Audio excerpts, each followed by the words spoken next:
नाज़रीन, ब्रेक के बाद दोबारा खुशामदीद कहता हूँ। सीधा अपने सवाल जवाब की तरफ वापस चलते हैं। पहली कॉल लेते हैं ब्रेक के बाद। जी hello. Hello. Ji. Hi, I've got a question to ask. Okay. We came here in 2011 and claimed asylum. And I was under 18, so I became a dependent on my dad's application for the asylum case. And now after 3 years, obviously I'm over 18 now, but the asylum case has been refused.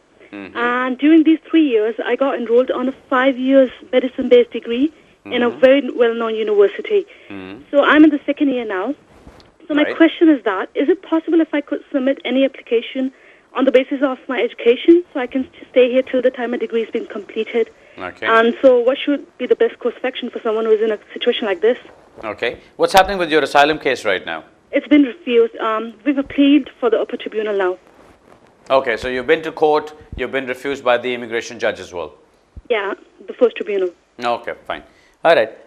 Well, simple answer, is there any application you can make on the basis of your education? Hard to say, because you've just been to court, and I'm sure that you were, as a dependent on your father, given a decision regarding your education as well. So if the judge was pressed on it, I would have said that the judge would never say, okay, disrupt the person's education, she's in second year, doesn't matter, pick her up and throw her out. That should not be happening. And I'm hoping that that is not what's happened. There must have been at least some positive comments regarding your education being continued in the UK. Now, if that's the case, then you can make a separate application. You're over the age of 18. You can make an application and say, look, I've been here as a dependent. I have had no say in whatever applications have been done for me, or whatever applications will be done for me in the future. All that has been happening is I've been a silent spectator. I've been a dependent on my father's application. But I need to stand up and take charge of my own life. I'm over 18 years of age now. I am not going to go ahead with whatever is happening in my father's application, because I need to look after my own life now.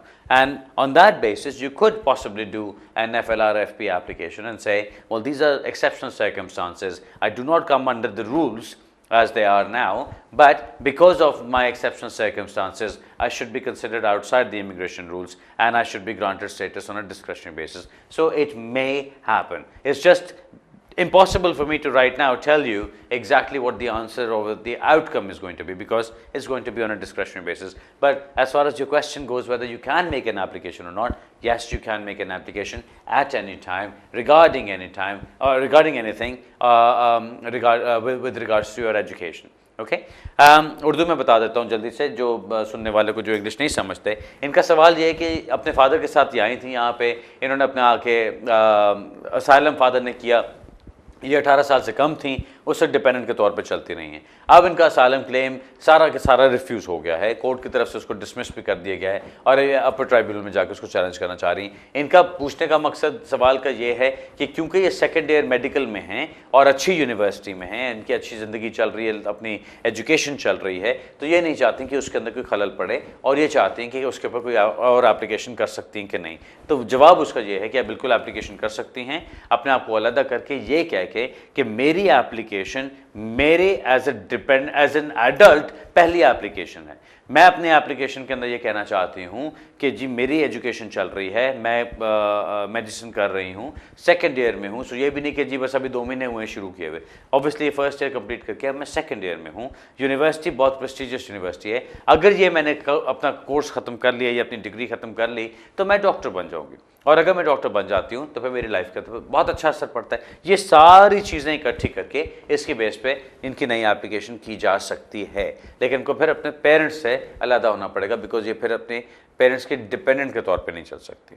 Alright ji, I hope that helps. अगला सवाल लेते हैं जी। Hello, अस्सलाम वालेकुम जी। बुखार भाई, इस client से बात कर रहा हूँ जी। एक्चुअली बुखार भाई, मैंने आपको कॉल की है, पता करना था। एक तो 2 क्वेश्चन है मेरे। एक तो मैंने बेटी का पासपोर्ट अप्लाई किया, मेरे पास फ्रेंच पासपोर्ट है, तो 5 साल के उस पे बेस पे किसी ने मुझे कहा था कि अगर आपको इस कंट्री में 5 साल हो गए हैं तो आप उस बेस पे आप पासपोर्ट अप्लाई, क्योंकि मेरी बेटी यहाँ बोर्न हुई है अभी, तो मैंने उनको मतलब ये सब एप्लीकेशन वगैरह भेज दी थी। वो मैंने मार्च में अप्लाई किया था, ठीक, तो उन्होंने कोई आंसर नहीं किया। मुझे एक लेटर रिसीव हुआ था अप्रैल में, तो उसमें कहा था कि बर्थ सर्टिफिकेट मिसिंग है, तो वो आप भेजो। तो वो मैंने उनको भेज दिया था दोबारा उस लेटर के साथ। ठीक, तो उसके बाद फिर आज सुबह मैंने उनको कॉल की है, तो वो कह रहे हैं कि 7 मई को पता नहीं कोई डिसीजन हुआ है, लेकिन लेटर उन्होंने पोस्ट नहीं किया मेन ऑफिस वालों ने। अच्छा। तो उसमें यह है कि रिजेक्ट उन्होंने किया है। कह रहे हैं कि आपको रिसीव कुछ हुआ, मैंने कहा कुछ नहीं। वो कह रहे हैं कि आपसे कांटेक्ट करेंगे, किसी बेस पे वो कर सकते हैं रिजेक्ट ये पासपोर्ट? जी रिजेक्ट तो कर सकते हैं जी, लेकिन आप बताइए क्या आपका सवाल क्या है? और दूसरा ये कि मेरा कजन है, उसको इधर यहाँ EU से EU की लड़की है, उससे शादी की है इसने।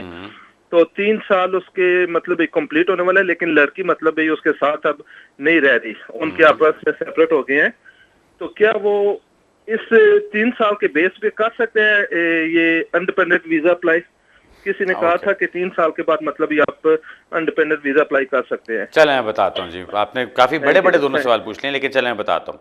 पहले बच्चे वाला देख लें। बच्चे की जो आपकी सिचुएशन है, अगर दोनों पेरेंट्स में से कोई एक या दोनों यूरोपियन नेशनल्स होते हैं और वो किसी भी मुल्क में जाके अपने ट्रीटी राइट्स एक्सरसाइज कर रहे होते हैं, यानी वो वहाँ पे काम कर रहे हैं, या वो स्टूडेंट हैं, या वो सेल्फ एम्प्लॉयड हैं, या उनके अपने इंडिपेंडेंट मीन्स इतने हैं, या वो जॉब सीकर्स अलाउंस पे हैं कुछ देर के लिए, अगर वो इस तरह की कोई सिचुएशन अराइज करती है और उनके ऊपर ये EEA का कानून अप्लाई होता है, तो जो बच्चा यहाँ पे UK में पैदा होता है उसको आप डायरेक्टली UK की नेशनलिटी के लिए अप्लाई कर सकते हैं। आप उसको उसकी बेस पे अप्लाई कर सकते हैं पासपोर्ट के लिए।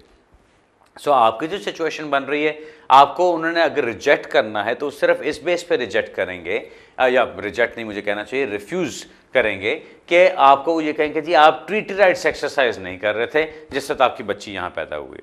अगर ये सिचुएशन है, हाँ बच्ची मेरा ख्याल आता बताता, अगर ये सिचुएशन है तो फिर आपको वो रिफ्यूज़ कर सकते हैं।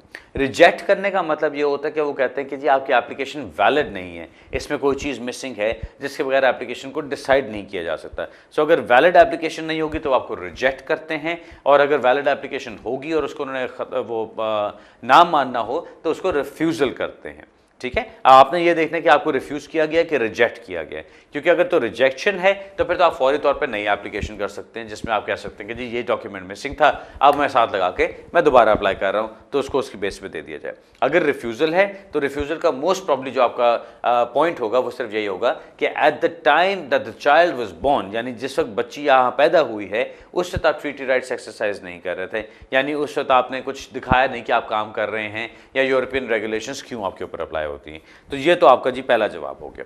ठीक, अब आपका दूसरे सवाल के ऊपर आते हैं कि 3 इयर्स की बेस पे आपको इंडेफिनिट लीव मिल सकती है कि नहीं, या क्या हो सकता है। जब आप किसी के साथ शादी करते हैं जो कि यूरोपियन नेशनल हो और ट्रीटी राइट्स एक्सरसाइज कर रहे हो UK में, तो आपको 5 साल का जो रेजिडेंस परमिट दिया जाता है।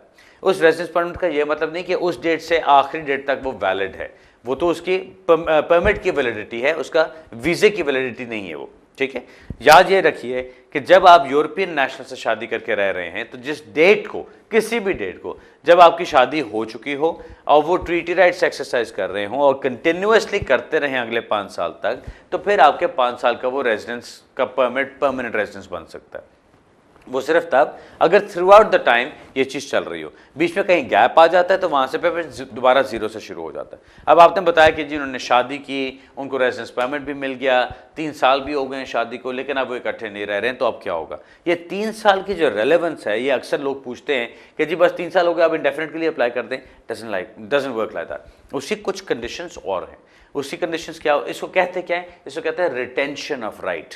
आप राइट कौन सा रिटेन करना चाह रहे हैं, जो आपका रेजिडेंस परमिट का राइट है। ओके, वो किस बात पे रिटेन कर रहे हैं कि जी शादी हमारी जेन्युइन और सबसिस्टिंग थी, 3 साल ऑलरेडी उसको हो गए हैं, आगे नहीं चल सकी किसी भी वजूहात पे, लेकिन क्योंकि मैंने 3 साल ऑलरेडी गुजारे, कम से कम 1 साल UK में हमने कोहैबिटेशन की, थ्रू आउट द टाइम जो शादी का रहा हुआ है, मेरी वाइफ या मेरी पार्टनर जो है वो अपने ट्रीटी राइट्स एक्सरसाइज करती रही हैं।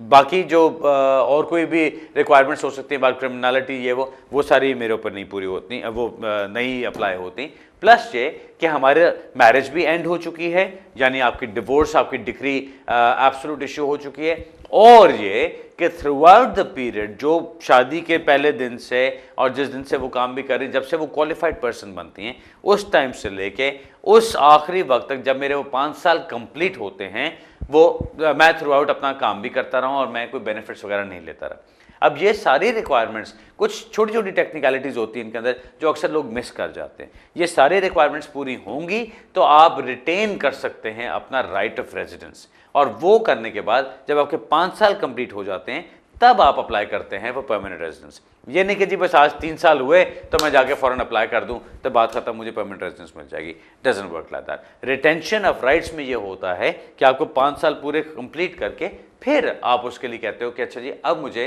परमानेंट रेजिडेंस उसकी बेस पे दे दिया जाए। ऑलराइट सर, आई होप आपको कुछ समझ आ गई होगी। काफ़ी टेक्निकल पॉइंट्स हैं, अगर आप कुछ और समझना चाहते हैं, डिस्कस करना चाहते हैं तो ज़रूर मिल लीजिएगा और इंशाल्लाह फिर वहाँ पे देख लेंगे। अगला सवाल लेते हैं जी। हेलो जी, अस्सलाम वालेकुम अली भाई। जी वालेकुम जी, बहुत शुक्रिया आपका, इतना अच्छा प्रोग्राम आप करते हैं और पिछले वीक आपको बहुत मिस किया है।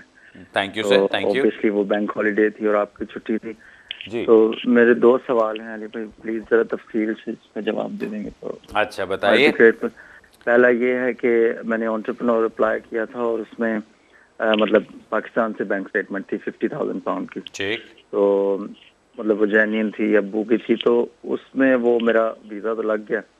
अभी 1 महीना हुआ लगे हुए। तो मैंने पूछना था कि मतलब उस पर कब तक मैं इन्वेस्ट कर सकता हूँ, क्योंकि जाहिर है पैसे आएंगे, फिर वो घर वालों ने इतनी मेहनत से दिए हैं तो उसको देखभाल के लगाना पड़ेगा बिजनेस में, तो वो कितना टाइम है मेरे पास, कितनी टाइम तक लगाना है, और उसमें ट्रैवल करने में कोई प्रॉब्लम तो नहीं होगी ऐसे तंग करना, क्योंकि 1-2 केसेस सुनने में आए। तो दूसरा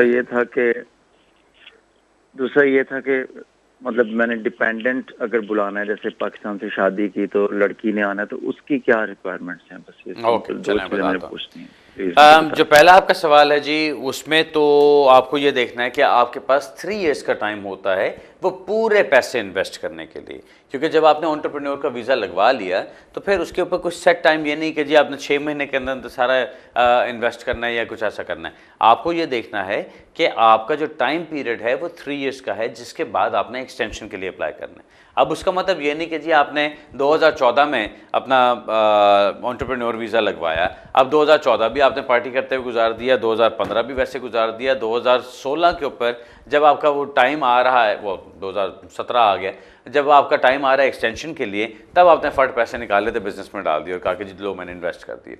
डजंट वर्क लाइक दैट। आपको ये एक तो ये चीज़ आपको समझनी है कि जो आपने भी बात कही ना कि जी घर वालों ने इतनी मेहनत से इकट्ठे किए हैं तो अब उन्होंने देना तो सोच समझ के लगाना है, ये सब कुछ आपने पहले उनको बताया होगा, तब आपको वीज़ा मिला है कि आपने काम क्या करना है। आपने बिजनेस प्लान बताया होगा, आपने अपनी रिसर्च दिखाई होगी, आपने अपने अकाउंट्स बना के दिखाए होंगे कि जी प्रोजेक्टेड अकाउंट्स क्या हैं। जब सारी चीज़ें आपकी बनी हुई हैं, जो अप्रूव हो चुकी हैं, तो फिर आपको वही काम करना चाहिए जो कि उसमें कहा गया है। अगर आप वो चीज़ नहीं करते, आप फॉर एग्जांपल 2 साल पैसा नहीं इन्वेस्ट करते, तो आप इन ब्रीच चल रहे हैं यहाँ पे, बिकॉज आपका बिजनेस प्लान तो ऑलरेडी था। अगर आप उस बिजनेस प्लान को चेंज करते हैं तब भी आपको कुछ फ़ौरन अभी करना चाहिए, या फिर आपको उस बिजनेस प्लान को फॉलो करना चाहिए जो आपने पहले दिया था।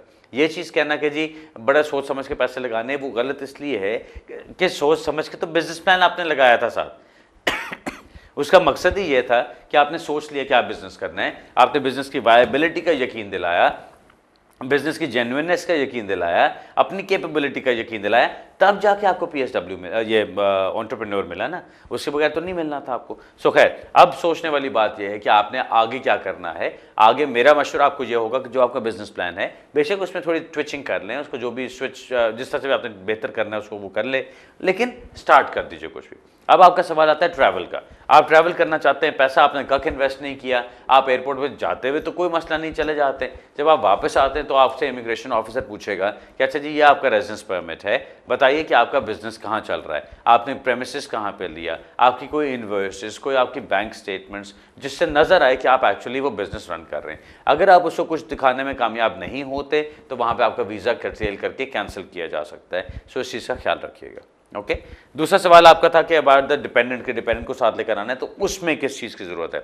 डिपेंडेंट के लिए आपने अपनी मेंटेनेंस रिक्वायरमेंट्स पूरी करनी है, वो पूरा करके आपके पास वो 3 महीने आपके अकाउंट में पैसे होने चाहिए, वो प्लस दिखाइए कि शादी आपकी जेन्युइन है, दिखाइए कि आपका मैरिज सर्टिफिकेट है, तो उससे पता चलता है कि शादी आपकी वैलिड है, और प्लस अपना जो भी एविडेंस साथ लगाना है कि जी आप किस तरह से इन टच हैं, किस तरह आपका कॉन्टैक्ट चलता है, वो थोड़ा बहुत साथ लगा के सबसिस्टिंग मैरिज दिखाने के लिए, वो सबको साथ लगा के आराम से अप्लाई कर दीजिए। PBS डिपेंडेंट फॉर्म आपने इस्तेमाल करना होगा, उसके अंदर सारे सवाल जो हैं वो अपने सीक्वेंस के मुताबिक फिल कीजिए, उनका जवाब दीजिए, अपने जो भी आप काम शाम कर रहे हैं उसके बारे में साथ इन्फॉर्मेशन लगाइए और उसको सबमिट करा दीजिए। हाँ, काम से मुतालिक मैं ये कहता चलूँ, अगर आपने कोई काम नहीं शुरू किया हुआ तो फिर भी उनको प्रॉब्लम आ सकती है, बिकॉज वो ये कहेंगे कि जी आपने तो अभी तक कोई काम ही नहीं शुरू किया जब से आपको एंटरप्रेन्योर वीज़ा मिला हुआ। अब अगर आपको सिर्फ हफ्ता 10 दिन हुए हैं एंटरप्रेन्योर वीज़ा मिले हुए, तो फिर तो कोई मुश्किल वाली बात नहीं है। आप कह सकते हो कि जी मैंने अपना बिजनेस प्लान बनाया है, now I am preparing to invest. लेकिन अगर 6 महीने गुजर गए हैं, 8 महीने गुजर गए हैं और आप कुछ दिखाने के काबिल नहीं हैं कि आपने अपने बिजनेस के लिए क्या किया है या अपने एंटरप्रेन्योरशिप के लिए क्या किया है, तो फिर आपको वीज़े का मसला हो सकता है। अदरवाइज इंशाल्लाह मसला नहीं होना चाहिए। ऑलराइट सर, अगला सवाल लेते हैं। हेलो जी। हेलो जी, सत श्री अकाल। हेलो जी, क्या हाल है? हेलो जी, सत श्री अकाल जी। सत श्री अकाल। दसो ना, मैंने आपसे एक सवाल पूछना था। हाँ ना, मेरे बेटे को इस कंट्री में आई ਨੂੰ 9 ईयर हो गए हैं ना, और ਜੇ 8 ਚ ਪੜਦਾ ਆ। 9 years ਹੋ ਗਏ? ਹਾਂਜੀ, 9 ईयर ਹੋ ਚੁੱਕੇ ਆ, ਤੇ ਜੇ 8 ਚ ਜਿੱਦਾਂ ਹੁਣ ਤੇ 9 ਚ ਹੋਣਾ ਉਹਨੇ। ਠੀਕ। ਤੇ ਨਾ, ਤੇ ਸਾਡਾ ਜਿੱਦਾਂ ਹੋਮ ਆਫਿਸ ਵਾਲਿਆਂ ਨੇ ਨਾ ਕੇਸ ਰਿਫਿਊਜ਼ ਕਰ ਦਿੱਤਾ। ਮੇਰੀ ਸੋਲਿਸਿਟਰ ਨੇ ਕਰੀਬ अपील ले अप्लाई किया ना, ते 6 मंथ हो गए, उन्होंने हले तक सानू कोई जवाब नहीं दिता। जिदा 21 दिन दी एक्सटेंशन भी उन्होंने ली है साडे कोल, अच्छा, फिर भी नहीं उन्हें दस्या नहीं कुछ भी सानू। अच्छा, तो उन्होंने जुडिशियल रिव्यू किया सर? हाँ जी। ओके फाइन, ठीक है। अच्छा, फिर उन्हें हले सानू कोई जवाब ही नहीं दिता है ना, 6 मंथ हो गए आ। Okay fine. अच्छा, तो तुसी की पूछना की चाह रहे हो? मेरे को की पूछना चाह रहे हो? मैं ਤੁਹਾਡੇ ਕੋਲ ਇਹ ਪੁੱਛਣਾ ਕਿ ਕਿੰਨਾ ਟਾਈਮ ਲੱਗਦਾ ਕਿ ਕਿੱਦਾਂ ਸਾਡਾ ਕੇਸ ਕਲੀਅਰ ਹੋ ਜਾਊਗਾ ਜਾਂ ਕਿੱਦਾਂ, ਹੈ ਨਾ? ਓਕੇ। ਬੱਚੇ ਦੀ ਉਮਰ ਕੀ ਸੀ ਜਦੋਂ ਇੱਥੇ ਆਇਆ ਸੀ? ਬੱਚੇ ਦੀ ਉਮਰ 3.5 साल ਦਾ ਸੀਗਾ ਤੇ ਮੇਰੀ ਡਾਟਰ ਇੱਥੇ ਹੋਈ ਆ। ठीक है, ठीक है, चलो मैं बस बताता हूँ जी। ओके ओके जी।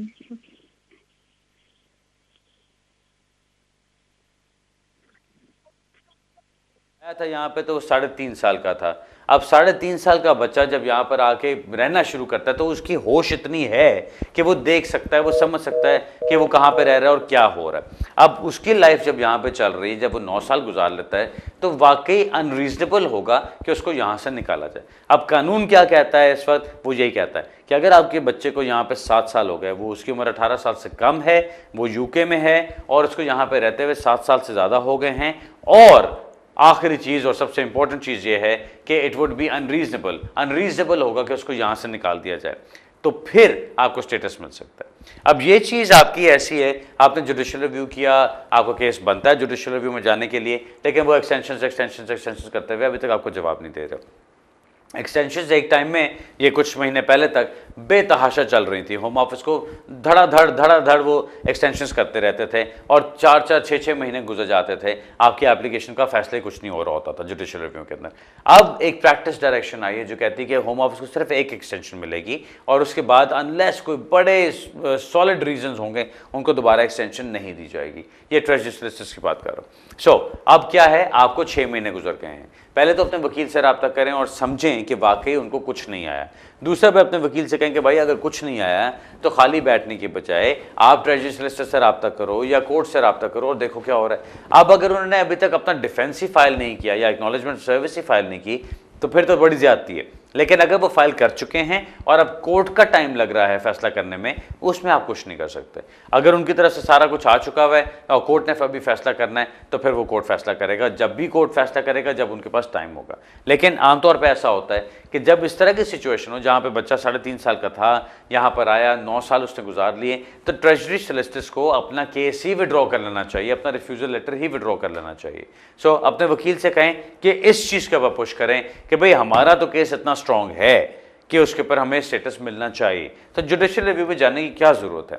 पैसा क्यों वेस्ट करना चाहते हो? आप अभी फैसला दो, अभी हमें स्टेटस दो, हम पीछे हट जाते हैं। सो वो आपका एक कंसेंट ऑर्डर साइन हो जाएगा जिसके ऊपर आपका काम भी बन जाएगा, स्टेटस भी हो जाएगा। ठीक है जी। आपको जो चीज़ इंपॉर्टेंट है, जो देखना है ज़रूरी, वो ये कि आपके वकील ने इसको चेसअप करना है और ये करना है कि जी उनको कहो कि भाई फैसला तो करो ना, जो भी करने वाला है फैसला तो करो, हमें बताओ तो सही यहाँ पर। ओके, बेस्ट ऑफ लक जी। अगला सवाल लेते हैं जी। हेलो हेलो हेलो, अस्सलाम वालेकुम। वालेकुम। सर बात करें, मैं सुन रहा हूँ, हेलो हेलो करते हुए उदास हो जाता हूँ मैं अकेला। मेरा ख्याल है इनकी आवाज नहीं आ रही, कोई कॉल ड्रॉप हो गई। अगली कॉल जी। जी हेलो। कैसे सर? बुखारी सर, खैरियत जी, बताइए। हाँ जी, पाल बोल रहा हूँ से। मैंने पूछना था, अभी पहले कुछ न कुछ मेरा क्वेश्चन मिलता जुलता ही है। तो मैंने अपने बेटे का लगाया था 70 पॉलिसी केस जी। तो उसको 9 माह पहले लगाया था, तो रिफ्यूज कर दिया। तो दोबारा हम जुडिशल रिव्यू में गए थे। तो अब 3 महीने के बाद जुडिशल रिव्यू में उनका लेटर है, वकील ने मेरे को बुलाया कि अपना केस आप विड्रॉ कर लें, या तो आपको स्टेटस देंगे तो, या फिर आपको राइट ऑफ अपील देंगे रिफ्यूज किया तो मैं आपसे पूछना चाहता था कि हमारे को क्या करना चाहिए। ओके, चलो मैं बताता हूँ जी। आपको जवाब तो वैसे मिल चुका होगा, मैंने पिछले सवाल का जो इतना डिटेल जवाब दिए, लेकिन आपको मैं सिर्फ आपके सवाल के लिए जवाब सिर्फ इतना दे दूं। आपको उसको विड्रॉ कर लेना चाहिए, क्योंकि आपने यही कहा होगा जुडिशियल रिव्यू एप्लीकेशन में कि फैसला सही नहीं है, उस फैसले को दोबारा से देखना चाहिए, और अगर आपको रिफ्यूज़ किया जाता है तो आपको अपील का राइट मिलना चाहिए। अब उन्होंने आपकी सारी बातें मान ली हैं, बेहतर है कि आप अपना केस विड्रॉ कर लीजिए, उनको फैसला करने दें। अगर वो फैसला फिर भी आपके खिलाफ करते हैं, अपील का उन्होंने आपको कह दिया, आपको अपील का राइट मिलेगा, आप कोर्ट में जाएंगे। अगर आप जाके कोर्ट में जज के सामने प्रूव कर सकते हैं कि आपके बच्चे को यहाँ से निकालना ज्यादती होगी, उसके it will be unreasonable for him, तो फिर आपका काम वहाँ से कोर्ट से हो जाएगा। लेकिन उसके लिए आपको प्रॉपर एविडेंस तैयार करके वहाँ पे जाके लड़ना पड़ेगा। अभी मैं तो ये कहूँगा कि अपनी एप्लीकेशन विड्रॉ कर लीजिए, वहाँ से होम ऑफिस को फैसला करने दीजिए, हो सकता है आपको स्टेटस लगा के भेज दें। Okay sir, best of luck जी। अगला सवाल लेते हैं जी। हेलो अली भाई जनाब जी, मैं जवाद बोल रहा हूँ लीड से। जवाद साहब, छोटा सा सवाल अपना पूछिएगा, बिकॉज अब टाइम खत्म होने वाला है, बताइए जल्दी से। मैं 2004 में आया था, एज ए स्टूडेंट आया था। उसके बाद मैंने PSW करा लिया था साल का। तो साल के बाद फिर हुआ नहीं, एक्सटेंड नहीं हुआ। तो फिर उसके बाद आगे मैंने फर्दर उसको कंटिन्यू कोई नहीं किया। और मेरी मिसेज भी हैं, और स्टूडेंट आई थी, और अभी मेरी बेटी है 2 साल की। तो उससे कुछ हो सकता है कि केस कुछ हो जाए। अच्छा चलें, अब आप गौर से सुनिएगा। ये जो मैंने शुरू में बातें कही थी सारी, आपकी सिचुएशन सारी उसके ऊपर आ रही है। 2004 में आप यहाँ पर आए, आपको यहाँ पर आते हुए आपको यहाँ पर आए हुए 10 साल हो गए। सारा लीगल आपका स्टेटस नहीं गुजरा, अदरवाइज आप इंडेफिनिट लीव के लिए अप्लाई कर रहे होते। आपका सारा टाइम भी नहीं यहाँ पे गुजरा लीगल। आपकी वाइफ भी जो आपके साथ आई हैं, उनका भी स्टेटस नहीं है। बच्चे आपके अभी जो वो छोटे हैं। अभी आपकी वो सिचुएशन नहीं बनती कि आप कहोगे कि जी आपकी एप्लीकेशन की जाएगी तो आपको स्टेटस मिल जाएगा, क्योंकि उन्होंने आपके ऊपर सीधा सीधा इमिग्रेशन रूल्स अप्लाई करने हैं। इमिग्रेशन रूल्स क्या कहते हैं? 7 साल वाली चीज़ में आप नहीं आते, 18 और 25 साल के दरमियान आपकी उम्र नहीं है कि हम, और आधी ज़िंदगी आपने यहाँ पे नहीं गुजारी कि हम कह सकें कि हाँ जी इनका ये काम बनता है यहाँ पे। या तो आप मुझे कहते हैं कि जी मैं 10 साल का था जब यहाँ पर आया था और अब मैं 20 साल का हो गया, तो फिर तो बात और बनती है, लेकिन वो चीज़ आपकी नहीं होती। तीसरी चीज़, आपने 20 साल यूके में नहीं गुजारे तो वो भी चीज़ नहीं आती। चौथी चीज़ जो बनती है, जिसके ऊपर आप आर्ग्यू कर सकते हो, वो ये कि जी मैंने 10 साल यहाँ पे गुजार दिए हैं, वाइफ और बच्चा मेरे यहीं पर हैं, उसकी बेस पे मुझे यहीं पे लीव दी जाए, क्योंकि मेरे तमाम टाइज अपनी कंट्री के साथ ख़त्म हो चुके हैं। आमतौर पे टाइज खत्म होने का क्या मतलब होता है, वो जिस तरह से कोर्ट्स और जिस तरह होम ऑफिस देखता है इसको, वो कहते हैं कि जी आपका, अगर आप अपनी लैंग्वेज बोल सकते हैं, आपके नेशनैलिटी वहीं की है, तो आप आराम से जा सकते हैं वापस, कोई मसला नहीं। लेकिन ओगनडेमू नाम का केस है जो ये कहता है कि सिर्फ इस चीज़ को नहीं देखना, आपकी लाइफ को देखना है कि आपकी कितनी लाइफ यहाँ पर है और क्या लाइफ आपकी वहाँ पर होगी अगर आप वापस जाते हैं। अब आपके ऊपर डिपेंड करता है आप कितनी दफ़ा वापस गए। हर साल बंदा जाता है वापस, 2-2 महीने रहकर आता है, तो फिर तो हम कहेंगे कि जी आपकी लाइफ वहाँ पर भी चल रही है, हम आपकी एप्लीकेशन नहीं कर सकते। लेकिन अगर आप कहते हो जी मुझे गए हुए बड़ी देर हो गई है, मेरा आप किसी के साथ कांटेक्ट भी नहीं है, सारा कुछ मेरा यहीं पे चल रहा है, मेरा काम धंधा यहीं पर है, बच्चे यहीं पे सेटल हो गए, वाइफ यहीं पे सेटल है, तो फिर आपका एक चांस बनता है कि आप आर्ग्यू कर सकें। लेकिन मेक नो मिस्टेक, मैं जो अभी आपको बता रहा हूँ, मोस्ट प्रोबेबली आपकी एप्लीकेशन जो की जाएगी उसको रिफ्यूज़ किया जाएगा। 1.5-2 महीने में रिफ्यूज़ हो जाती है, डजंट मैटर। उसके बाद उसकी आगे से एक फर्दर रिप्रेजेंटेशन से कोई ऐसी चीज़ डाल दीजिए जो कि आपको सिस्टम में लेके चलता रहे, जब तक कोई मुफीद चीज़ आपके लिए नहीं आ जाती। ये सब कुछ तब है, ये बड़ी गौर की बात सुनने वाली, ये सब कुछ तब है अगर आपने एक कसम खाई हुई कि यहाँ से वापस नहीं जाना। अदरवाइज कानूनन जो लीगल आपका जवाब बनता है वो ये, that you are an overstayer, you should leave. ये अगर आप नहीं जाते वापस, आप कहते हो कि जी मैंने ओवरस्टे होने के बाद भी वापस नहीं जाना, मैंने यहीं पे रहना, मेरे इतने राइट्स अक्रू हो चुके हैं, उसकी बेस से फिर आप एप्लीकेशन कर सकते हैं और उस एप्लीकेशन के ऊपर आप लड़ सकते हैं कि जी मुझे यहाँ पे स्टेटस दिया जाए। अगर आपको उन्होंने रिफ्यूज़ भी कर दिया तो आप जुडिशियल रिव्यू में जा सकते हैं। जुडिशियल रिव्यू में अगर चांस नहीं होता, जो भी हो आपने देखना है कि आपके केस के मेरिट्स के मुताबिक क्या चीज़ बनती है, उसके अंदर चलेगा। Alright sir, best of luck with that. नाज़रीन, अब आज के प्रोग्राम का टाइम ख़त्म हो रहा है। मेरा ईमेल एड्रेस आपकी स्क्रीन के ऊपर आ रहा होगा। हमेशा की तरह मैं ये कहूँगा कि आप उसके ऊपर मुझे ईमेल्स कर सकते हैं, कोई इन्फॉर्मेशन लेना चाहे तो पूछ सकते हैं। सवाल छोटा रखिएगा, मैं पूरी कोशिश करूँगा आपको उसका जवाब डेफिनेटली मिल जाए। अपनी दुआओं में, अपने अच्छे अल्फाज में हमेशा याद रखिएगा।